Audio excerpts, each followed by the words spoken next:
First ever factory outlet మన Mukunda jewellers వారు తెలుగు నూతన సంవత్సరం ఉగాది పండుగ సందర్భంగా నక్షి మేళా జరుగుతుంది. అన్ని నక్షి జ్యువెలరీ మీద VA ఫ్లాట్ 9.99% మాత్రమే. త్వరపడండి. ఇప్పుడు సురేష్ గారు ఇప్పుడు షిప్పులు సముద్రంలో ఉన్న షిప్పులు ఇరాన్ కూడా అమ్ముకోవచ్చు అని చెబుతున్నాడు కదా ట్రంప్. కరెక్ట్. అంటే చాలా రోజుల నుంచి అక్కడ ఉంటాయి అవి. మీరు ఇది చెప్పిన షాడో షిప్స్ అంటారు, షాడో షిప్స్, గోస్ట్ షిప్స్ అంటారు. ఇలా ఏం చేస్తారంటే ఇది ఆయిల్ పవన్ గారు ఎక్కువ రోజులు మన కెపాసిటీ అక్కడ పెట్టుకోలేము. వాళ్ళ హోల్డింగ్ కెపాసిటీలో పెద్ద పెద్ద ట్యాంక్ కార్గ్ ఐలాండ్ లాంటి ప్లేస్లో ఒకసారి ఇది ఫుల్ అయిపోతే అది షిప్లో ఎక్కించాల్సింది, ఎక్కించి సముద్రంలోకి తోసేస్తాడు. ఎందుకంటే డ్రిల్లింగ్ ఆగిపోతుంది. లేకుంటే మీకు కెపాసిటీ లేదనుకోండి, మీ ట్యాంకులు ఫుల్ అయిపోతే మనం ట్యాప్ బంద్ చేసేట్లా బంద్ చేయలేము మనం. ఏది డ్రిల్లింగ్, ఆ డ్రిల్లింగ్ నడుస్తూనే ఉంటుంది. డ్రిల్లింగ్ ఒకసారి మీరు క్లోజ్ చేశారనుకోండి, మళ్ళీ దాన్ని రీస్టార్ట్ చేయాలంటే పెద్ద పని అది. Okay okay. ఆ వెల్లే కొలాప్స్ అయిపోతుంది ఒకసారి లోపల.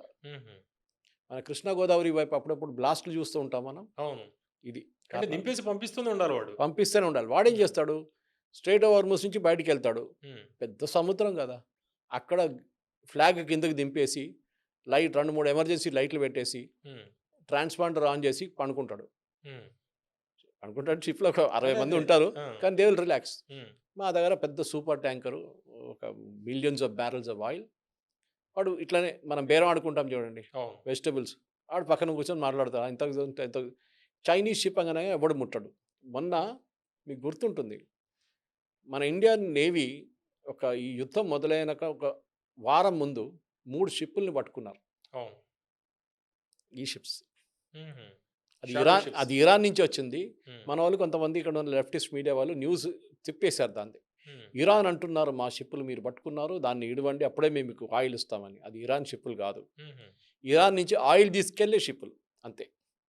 వాడు ట్రేడర్, వాడు ఇరాన్ దగ్గర నుంచి $40 కొనుక్కున్నాడు, బయట వచ్చి 60-70 అమ్ముకుంటే వాడికి ప్రాఫిట్, వాడి బ్యారల్. ఇంకేం కావాలి వాడికి? సురేష్ గారు, కొన్ని వార్తలు కూడా వస్తున్నాయి కదా, మనం వీళ్ళు టోల్ ట్యాక్స్ పెడుతున్నారు, 18 crores ఎవరో కట్టారు, లేకపోతే ఇంకోళ్ళు కొంత కడుతున్నారు. కొన్ని దేశాలు ఆల్రెడీ టోల్ ట్యాక్స్ ఇరాన్ కట్టి హార్మోజ్ నుంచి వస్తుంది, వాళ్ళు వదులుతున్నారు అనేది. టోల్ ట్యాక్స్ అని లేదు.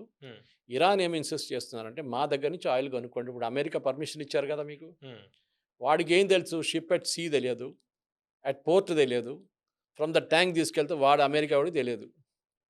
మీరు మా దగ్గర ఆయిల్ తీసుకెళ్ళండి, స్ట్రైట్ ఆఫ్ హార్మోస్ నుంచి మీరు కూల్గా వెళ్ళిపోవచ్చు, మా వాళ్ళు చూసుకుంటారు మిమ్మల్ని, ఏ టెన్షన్ లేకుండా మీరు వెళ్ళండి, కానీ మా దగ్గర తీసుకోవాలి ఆయిల్ అంటారు. ఇరాన్ ఇప్పుడు మార్కెట్లో దిగేశారు, దానికోసం బ్యారల్ రేట్ పడిపోతుంది, ఎందుకంటే ఆయిల్ అవైలబిలిటీ ఇంక్రీజ్ అయ్యి. దేనికన్నా ముందు రష్యా దగ్గర నుంచి కొనొద్దని చెప్పిన ట్రంప్ ఈ యుద్ధం మొదలు కాగానే రష్యా దగ్గర నుంచి కొనుక్కోమని చెప్పారు. ఇప్పుడు ఏమంటున్నారు, చైనా దగ్గర కూడా కొనుక్కోండి, సరే ఇరాన్ దగ్గర మీరు కొనుక్కుంటున్నారు. ఇప్పుడు ఏమైపోయింది, ఇప్పుడు ట్రంప్ చెప్పిన మాటలన్నీ ఆయనే 180 degrees తిరిగారు దాని మీద. ఆయన మాటకు విలువ లేదు. ఇప్పుడు ట్రంప్ చెప్తున్నాడు, ఇప్పుడు స్ట్రైట్ ఆఫ్ హార్మోస్ చెప్పారు. మొన్నదాకా ఏం చెప్పారు, అందరు వస్తున్నారు, నేటో వాళ్ళు వస్తున్నారు, 20 దేశాలు వస్తున్నారు, అందరు ఉంటారు, ఎస్కార్ట్. ఇవాళ దాకా ఒక్కరు కూడా కన్ఫర్మ్ చేయలేదు. వీళ్ళందరూ ఏమంటున్నారంటే మేము స్ట్రైట్ ఆఫ్ హార్మోస్ బయట కూర్చుంటాము, ఆ షిప్లన్నీ అక్కడి నుంచి ఎవరికైనా హెల్ప్ కావాలంటే అక్కడి నుంచి ఇండియన్ నేవీ ఉంది, వాళ్ళు తీసుకెళ్ళిపోతారు ఇండియన్ నేవీ, ఇండియన్ షిప్స్ని. మీకు అవసరం ఏముంది, మీది కావాల్సిన స్ట్రైట్ ఆఫ్ హార్మోస్లో. కానీ అది జరగదు, ఎందుకంటే ఇరాన్ దగ్గర ఇప్పుడు కూడా ఆల్మోస్ట్ 20,000 డ్రోన్స్ ఉన్నాయి పవన్ గారు. కావాలంటే చెప్పి ఏ షిప్నైనా వాళ్ళు కొట్టచ్చు, దాని పెద్ద ప్రాబ్లం లేదు. మీరు ఎంత పెద్ద నేవీని తీసుకొచ్చినా, 20 దేశాలు తీసుకొచ్చినా కానీ ఒక చిన్న స్పీడ్ బోటు లేకుంటే ఒక చిన్న డ్రోన్ చాలు మీకు డ్యామేజ్ చేసేస్తుంది షిప్ని. ఓకే, అంటే షిప్ మొత్తం మునిగిపోదు కానీ డ్యామేజ్ చేస్తుంది షిప్ని, మంట పట్టుకోవచ్చు, ఎందుకంటే ఆయిల్ అది దాంట్లో ఉన్నది, హైలీ ఇన్ఫ్లమబుల్ అయిపోతుంది కదా. ఇరాన్ చేస్తారు వాళ్ళు, వీళ్ళేదో మేము అది చేస్తాం ఇది చేస్తాం అని అది కాదు. It is purely a matter of precaution అంతే. ఆ షిప్ క్యాప్టెన్ అంటారు నేను ఈ రిస్క్ తీసుకోను, నేను వెళ్ళను అని. ఇరాన్ ఏమంటారు, మా దగ్గర కొనుక్కోండి. మీరు ఖత్తర్ దగ్గర కొంటారా, అచ్చచ్చా మేము కొడతాం మిమ్మల్ని. మీరు సౌదీ అరేబియా దగ్గర కొన్నా, అప్పుడు కూడా మిమ్మల్ని కొడతాం మేము. వీళ్ళేమంటారు, మాకు శత్రు దేశాలనే మేము అనుమతించట్లేదు, మిత్ర దేశాలు అన్నీ తీసుకుపోవచ్చు అంటున్నారు. వాళ్ళ కాన్సెప్ట్ మిత్ర దేశం అనేది నా ఫ్యూయల్, అది మీరు ఏ షిప్లో తీసుకెళ్తా నాకు ప్రాబ్లం లేదు, మా ఫ్యూయల్ తీసుకెళ్ళాలి. మా దగ్గర కర్గ్ ఐలాండ్లో ఉన్న ఫ్యూయల్ తీసుకెళ్ళి ఒకటే టైంలో 10 సూపర్ ట్యాంకర్లు పెట్టచ్చు వాళ్ళు కర్గ్ ఐలాండ్లో, చుట్టుపక్కల ఇట్లా రౌండ్గా వాళ్ళు ఫిల్ చేసి వెళ్ళిపోతూనే ఉంటారు. దానికోసం చెప్పాను, వారం లోపల లాస్ట్ ఒక వారంలో 70 షిప్లు పోయి అన్ని ఇరానియన్ ఆయిల్ తీసుకెళ్ళింది. అంటే స్టార్టింగ్‌లో ఈ వార్ స్టార్ట్ అయినప్పుడు 4, 5 రోజుల్లో అయిపోతుందన్నారు.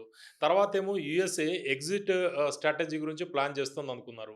ఇప్పుడు మళ్ళీ చూస్తుంటే యూఎస్ పూర్తి మెరైన్స్ కావచ్చు, జెట్స్ కావచ్చు, ఇవన్నీ కూడా ట్రూప్స్ అన్నీ కూడా మోహరిస్తోంది. అంటే ఇది లిమిటెడ్ వార్ కాదు. ఇది ఫుల్ స్కేల్ థియేటర్ వార్ లాగా కనిపిస్తోంది మనకి. మీరేమంటారు? మీ విశ్లేషణ ఏంటి? ఈ వార్ ఇంకా చాలా రోజులు, చాలా నెలలు ఎక్స్‌టెండ్ అయ్యే పరిస్థితి కనిపిస్తోందా? దీన్ని దానికి యూఎస్ సిద్ధంగా ఉందా?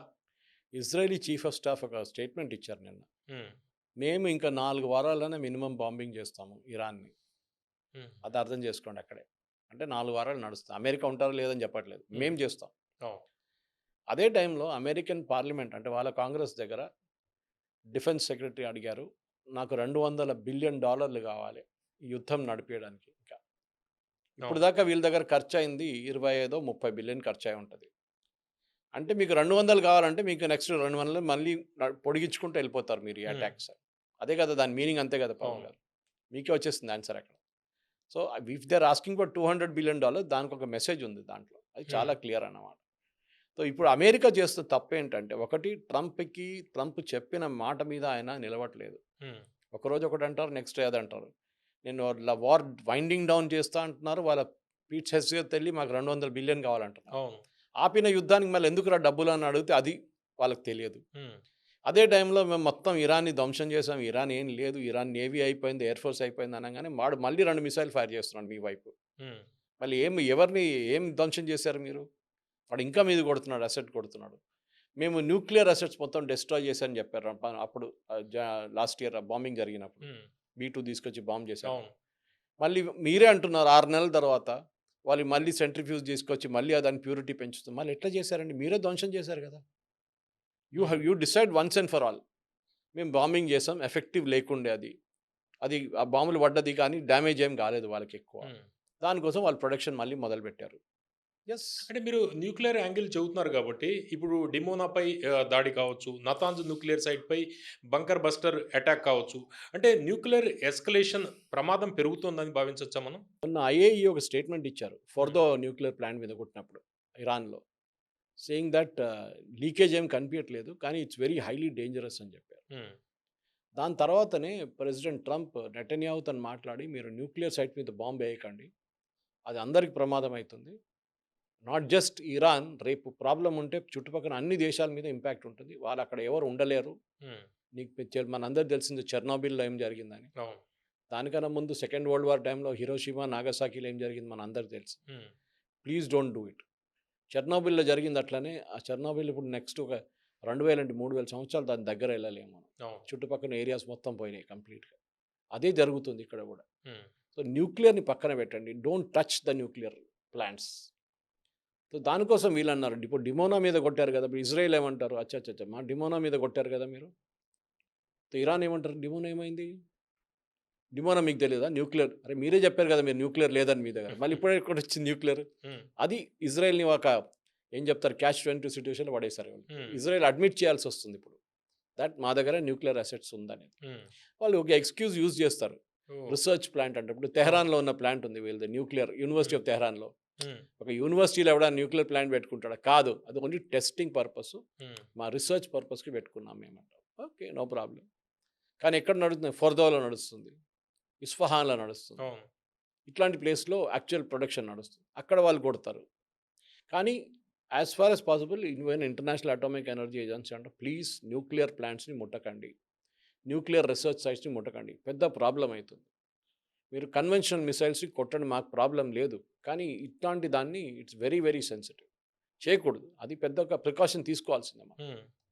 మనం కూడా చూడండి పవన్ గారు మన యుద్ధం టైంలో ఆపరేషన్ సింధూర్‌లో బాంబ్డ్ కిరాణా హిల్స్. అవును. కిరాణా హిల్స్ కొట్టినప్పుడు ఇమ్మీడియేట్‌గా వార్ ఇంటెన్సిటీ మారిపోయింది మీరు చూసారా?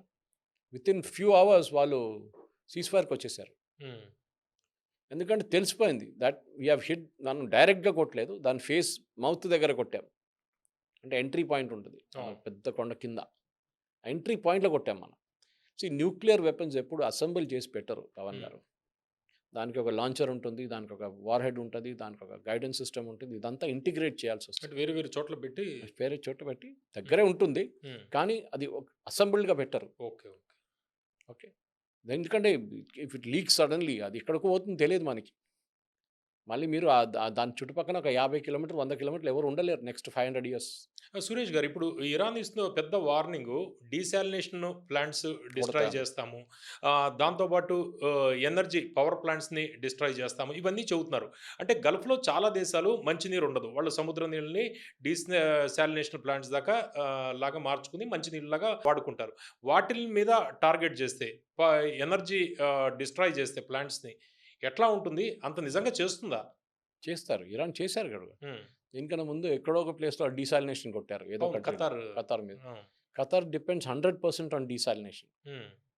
కొంత కొట్టారు. పూర్తి కొట్టలేదు. లేదు వాళ్ళ దగ్గర నీళ్లు తాగే నీళ్లు, యూజ్ చేసే నీళ్లు 100% డీసాలినేషన్ నుంచి వస్తుంది. Desalination okay. అంటే ఏంటి? ఒక ప్లాంట్ ఉంటుంది సముద్రం పక్కన. హ్మ్. సముద్రం నీళ్ళు తీసుకొని దాన్ని మంచినీళ్ళలాగా ట్రీట్మెంట్ మారుస్తుంది. చేసి మంచినీళ్ళుగా తయారు చేస్తారు. హ్మ్. చాలా ఎక్స్‌పెన్సివ్ ప్రాసెస్. హ్మ్. మన వైపు చెన్నై వైపు కూడా మొదలుపెట్టారు ఇదంతా. అప్పుడు అవును. వాటర్ క్రైసిస్ నీళ్ళ నడిచినప్పుడు. ప్రాబ్లమ్. దీంట్లో ప్రాబ్లమ్ వచ్చినప్పుడు. హ్మ్. సో, డీసాలినేషన్ అనేది చాలా పెద్ద ప్రాబ్లమ్. డీసాలినేషన్ ప్లాంట్‌ని కొట్టారనుకోండి ఖతార్‌ది ఫర్ ఎగ్జాంపుల్. హ్మ్. ఎక్కడికెళ్తారు వాళ్ళు నీళ్ళ కోసం? ఓహ్! నీళ్ళ కోసం చచ్చిపోతారింక. సౌదీ అరేబియా ఫర్ ఎగ్జాంపుల్ వాళ్ళకి ప్రాబ్లమ్ లేదు. వాళ్ళు చాలా పెద్ద దేశం. హ్మ్. వాళ్ళు కూడా 50% దీని మీద డిపెండ్ అవుతున్నారు. వాళ్ళు కట్ డౌన్ చేస్తారు కొంచెం. వాళ్ళ దగ్గర మిగతా బోర్‌వెల్‌లు, మిగతా సోర్సెస్ ఉన్నాయి నీళ్ళ కోసం. హ్మ్. పెద్ద దేశాలకు ప్రాబ్లమ్ లేదు. చిన్న దేశాలకు ప్రాబ్లమ్ వస్తుంది. అన్నీ బహ్రెయిన్ గానివ్వండి, ఖతార్ గానివ్వండి వీళ్ళందరూ ఆల్మోస్ట్ డీసాలినేషన్ మీద డిపెండ్ అవుతారు. హ్మ్. సో, దానికోసం ఇరాన్ చెప్తున్నారు ఫస్ట్ మీ మీద కొడతాం. డీసాలినేషన్ మీద కొట్టాం. మీరు నీళ్ళు లేకుండా సస్తారు కొడుకులు మీరు చూడండి అని చెప్పేసి. హ్మ్. అది వాళ్ళు చేస్తారు. ఎనర్జీ మీరు కొట్టారు. ఓకే. ఒక ప్లాంట్ కొట్టి ఇంకో ప్లాంట్ నుంచి డైవర్ట్ చేసుకుంటారు వాళ్ళు. లేకుంటే పక్కన కంట్రీ నుంచి తీసుకుంటారు గ్రిడ్ నుంచి. ఏదైనా జరగొచ్చు అట్లాంటి. దానికి ఒక బ్యాకప్ ప్లాన్ ఉంటుంది వాళ్ళకి. కానీ హ్మ్. డ్యామేజ్ జరిగితే వాళ్ళని రిస్టోర్ చేయడానికి సంవత్సరాలు పడుతుంది. మన ఖతార్ చూడండి ఏం చెప్పారు. ఖతార్ మీద కొట్టారు కదా! హ్మ్. ఖతార్‌ది వాళ్ళ వైపున్న ప్లాంట్ కొట్టారు. హ్మ్. LNG plant. ఏమన్నారు అవును. వాళ్ళు? 5 సంవత్సరాలు పడుతుందంట. 5 సంవత్సరాల దాకా మేము సప్లై చేయలేము. వి హ్మ్. Will take 5 years to repair the plant. హ్మ్. అప్పుడు ఖతార్ రెవెన్యూ ఏమైతుంది? ఖతార్ 80% వాళ్ళ రెవెన్యూ వచ్చేది నేచురల్ గ్యాస్ నుంచి. అంటే water crisis plus oil crisis combo ఇది. ఆయిల్ కాదు. ఆయిల్ కన్నా ఎక్కువ ఎనర్జీ క్రైసిస్. Energy crisis. హ్మ్. ఎనర్జీ వస్తే మీరు చెప్పినట్ల ఎంతమంది జనరేటర్లు పెట్టుకుంటారు? హ్మ్. ఎంతమంది ఇన్వర్టర్లు పెట్టుకుంటారు? అవును. ఎక్కడో ఒక చోట్లలో వీళ్ళకి లాంగ్ టర్మ్ ఒక బ్లో వస్తుంది. అవును. అది ఇరాన్ చాలా క్లియర్‌గా తెలుసు. అవును. సేమ్ కేస్ మేము మునుగుతాము నిన్ను కూడా తీసుకెళ్తాం తోడని. హ్మ్. ఇది వాళ్ళ ఫిలాసఫీ అన్నమాట. అవును.